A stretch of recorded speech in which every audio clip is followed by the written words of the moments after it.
ایک زمانے میں ایک پرانے گاؤں میں تھامس نامی ایک بیوہ اور اس کی شریف بیٹی للی رہتے تھے۔ تھامس نے ایلنور سے محبت کی اور اس سے شادی کی، جس کی ایک بیٹی تھی جس کا نام ایملی تھا۔ ایک ہم آہنگ خاندان کے لیے ان کی امیدوں کے باوجود ایملی نے اپنی سوتیلی ماں سے ناراضگی کا اظہار کیا۔ ایملی کو اپنی ماں کے انتقال کے بعد بے گھر اور غلط فہمی کا احساس ہوا۔ اس نے اپنی موجودگی کو تسلیم کرنے سے انکار کرتے ہوئے تعلقات میں ایلنور کی کوششوں کو مداخلت کے طور پر سمجھا۔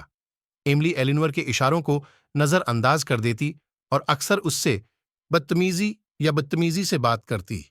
اس سے تھامس اور ایلنور کے تعلقات کشیدہ ہو گئے، جس سے گھر میں تناؤ پیدا ہو گیا۔ ایلنور ایملی کے درد کو سمجھتے ہوئے صبر کے ساتھ رحم دلی کا مظاہرہ کرتے ہوئے خلا کو پر کرنے کی کوشش میں لگا رہا۔ اس نے ایملی کے نقصان سے ہمدردی کا اظہار کیا، لیکن اپنی سوتیلی بیٹی سے رابطہ قائم کرنے کے لیے جدوجہد کی۔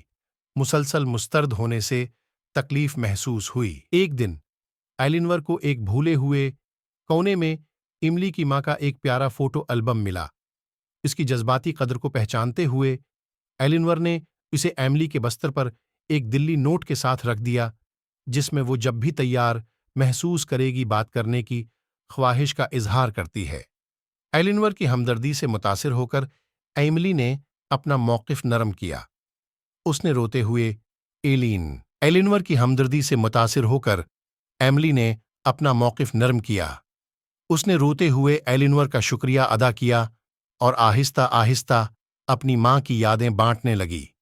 ان کا رشتہ مضبوط ہوتا گیا کیونکہ انہیں مشترکہ بنیاد مل گئی، جس سے گھر میں کشیدگی کم ہوئی۔